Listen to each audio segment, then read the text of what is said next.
আপনাকে অনেকেই বলবে আপনার বডি গ্রোথের জন্য এটা খেতে হবে, ওটা খেতে হবে, এটা করো, মানে এত বড় প্রসেস রয়েছে। প্রথমত পাগল হয়ে যাবেন। আর প্রত্যেক মানুষই কিছু না কিছু ট্রিক খোঁজে। এই জন্য কেউ ওজন কমাতে চাইছে, কেউ হাইট বাড়ানোর জন্য কিছু ভিডিও খুঁজছে, কেউ আবার বদহজম দূর করতে চায়, কেউ শরীরের চর্বি দূর করতে চায়। তো ভাই, সবার আলাদা আলাদা প্রবলেম রয়েছে। তাই এই ভিডিওতে এমন কিছু সহজ সহজ খাবারের নাম বলবো যেগুলো আপনাদের সকলের উপকারে আসবে, মানে যেগুলোকে খেলে আপনার শরীরে কোনো সাইড ইফেক্ট হবে না। আর এই খাবারগুলো আপনার বডি বানানোর জন্য একদম ন্যাচারাল হবে। হয়তো প্রথমে 1 থেকে 2,000 টাকা খরচা হবে, কিন্তু ওই টাকার রেজাল্ট দেবে। ন্যাচারালি জিনিস বলবো আমি আপনাকে, যেটা আপনার 1 মাসে ওজন বাড়িয়ে দেবে। তবে চলুন জেনে নিই। নাম্বার 1-এ আছে কলার ব্যবহার। হ্যাঁ, কলা ওজন বাড়ানোর জন্য সব থেকে বেস্ট হয়। ওজন বাড়ানোর সব থেকে কার্যকর সহজ উপায় হলো কলা সেবন করা। আপনি কি করবেন? আপনি সারাদিনে কমসে কম 3 বার যদি কলা খেয়ে নেন, তাহলে এটি আপনার ওজন বাড়িয়ে তোলে। আপনি যদি 1 গ্লাস দুধ খাওয়ার 20 মিনিট পরে কলা খান, তাহলে এটি আরও উপকার পেতে আপনাকে সাহায্য করবে। আর যাদের হজম ক্ষমতা কম, তারা প্রতিদিন সকালে নাস্তার সময় ব্যানানা মিল্কশেক আপনি অবশ্যই নিন।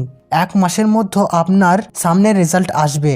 যদি আপনি কলা খাওয়া অপছন্দ করেন, তাহলে আপনি কলার জায়গায় খেজুর অথবা খুরমা খেতে পারেন। তবে খুরমা অথবা খেজুরকে দুধের সাথে ফুটিয়ে একসাথে চিবিয়ে চিবিয়ে খেয়ে নিতে হবে। নেক্সট হলো গরম দুধ আর মধু। গরম দুধের সাথে মধু সেবন করলে ওজন অনেক দ্রুত বেড়ে যায়। আপনি সকালে আর সন্ধ্যায় 2 টাইম দুধের সাথে মধু সেবন করতে পারেন। মনে রাখবেন, যতক্ষণ আপনার শরীর, আপনার পাচন ক্ষমতা, হজম ক্ষমতা ঠিক না থাকবে, ততক্ষণ আপনার ওজন কোনোদিনও বাড়বে না। এই জন্যই ওজন বাড়ানোর জন্য এটা সব থেকে জরুরি হয়। কাজেই আপনি আপনার পাচন ক্ষমতাকে দ্রুত মজবুত করুন। আর ওর জন্য গরম দুধ আর মধু অনেক লাভজনক হয়। তৃতীয়টি হলো ডিম। ডিমকে প্রকৃতর মাল্টিভিটামিন বলা হয়। এর কারণ হলো এতে অনেক মিনারেল ও ভিটামিন থাকে। ডিম খুব অল্প দামে আপনি পেয়ে যাবেন এবং এই সব খাবারের সাথে খাওয়া যায়। তাই ওজন বৃদ্ধির জন্য সকালের নাস্তার সাথে 3টে ডিম খেয়ে নিন। আপনি দিনে শুধুমাত্র সকালেই খেতে হবে এর কোনো মানে নেই। আপনি বিকালে বা সন্ধ্যায় যখন ইচ্ছা খেতে পারেন। 4 নাম্বার হলো টক দই। দুপুরে খাবার শেষে 1 বাটি টক দই খেয়ে নিতে পারেন। আসলে টক দই দুধ দিয়ে বানানো হয়, তাই এতে দুধের সমস্ত রকম পুষ্টিগুণ সব কিছুই থাকে। শুধু তাই নয়, টক দইয়ে এমন কিছু উপকারী জীবাণু থাকে, এগুলো পরে ক্ষতিকর জীবাণু থেকে আপনাকে সুরক্ষা দেবে। হ্যাঁ, তবে মিষ্টি দই এড়িয়ে চলবেন। মিষ্টি দইতে প্রচুর পরিমাণে চিনি যোগ করা হয়। অতিরিক্ত চিনি, ভাজা তেল, চর্বিযুক্ত খাবার এড়িয়ে চলার চেষ্টা করবেন। এগুলো একটু বেশি খেলে শরীরের মাংসপেশি না বেড়ে চর্বি বাড়তে থাকে, আর এইভাবে ওজন বাড়লেও তা স্বাস্থ্যকর হবে না।